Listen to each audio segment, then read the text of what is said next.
दोस्तों, study with आलोक में आपका बहुत बहुत स्वागत है। मैं आलोक सिंह आप सभी का स्वागत करता हूं। आज मैं आपको एक छोटे से वीडियो में एक हानि लाभ का जो एक बेसिक कॉन्सेप्ट के सवाल होते हैं वो आपको मैं कुछ कराने की कोशिश करता हूं। उम्मीद करता हूं कि आप सभी को मेरे पढ़ाने का तरीका अच्छा लगेगा।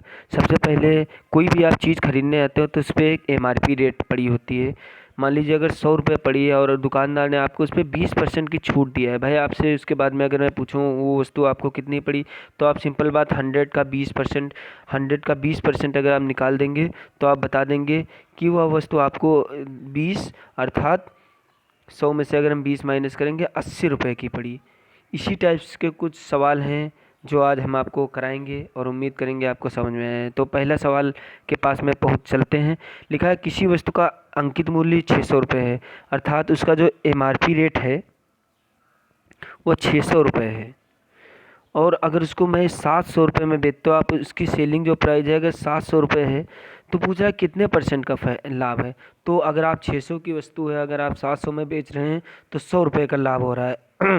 मेन चीज़ यहाँ पे आती है कि 100 के नीचे आप किसको रखें, तो हमेशा याद रख लिया अंकित मूल्य हमेशा नीचे आता है। तो 100/600 गुणे 100, जीरो से दो जीरो कटे 100/6 अर्थात 16.6। आप हल करेंगे 16.6 निकलेगा। चलिए दूसरे सवाल के पास चलते हैं। किसी वस्तु का अंकित मूल्य 1000 रुपये है, उसको 800 में बेचा जाए। अगर आप किसी चीज़ पे 1000 रुपये इसका MRP रेट पड़ा है और उसको आप 800 रुपये में बेच रहे हैं, अर्थात उसको 200 रुपये कम में बेच रहे हैं, तो कितने परसेंट का हानि या लाभ होगा। भाई बटे 1000 होगा, क्योंकि क्रय मूल्य हमेशा अंकित मूल्य नीचे आता है, बटे 100। जीरो से जीरो 1 जीरो, अर्थात आपको 20% की हानि हो रही है। आपने 1000 की वस्तु को 800 में बेचा तो कितने परसेंट का लाभ या हानि होगा, आपको 20% की हानि हो रही है। तीसरे सवाल पे पहुंचते हैं। किसी वस्तु का अंकित मूल्य 1000 है और उस पर 20% का बट्टा दिया जाए तो उसका विक्रय मूल्य।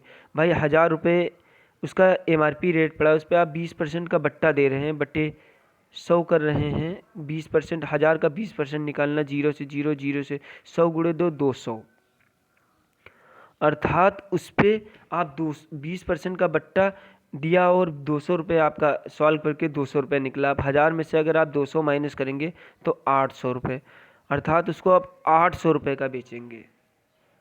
चलिए क्वेश्चन नंबर 4 पे चलते हैं।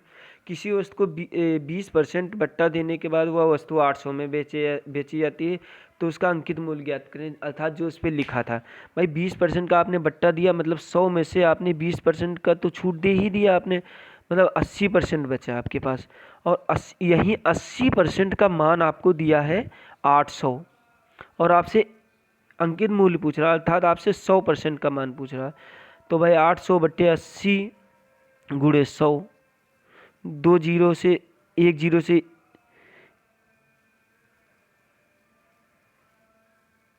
20% का बट्टा देने के बाद वस्तु 800 में बेचती, यहाँ पे 100 आएगा, सॉरी यहाँ पे 100 आएगा।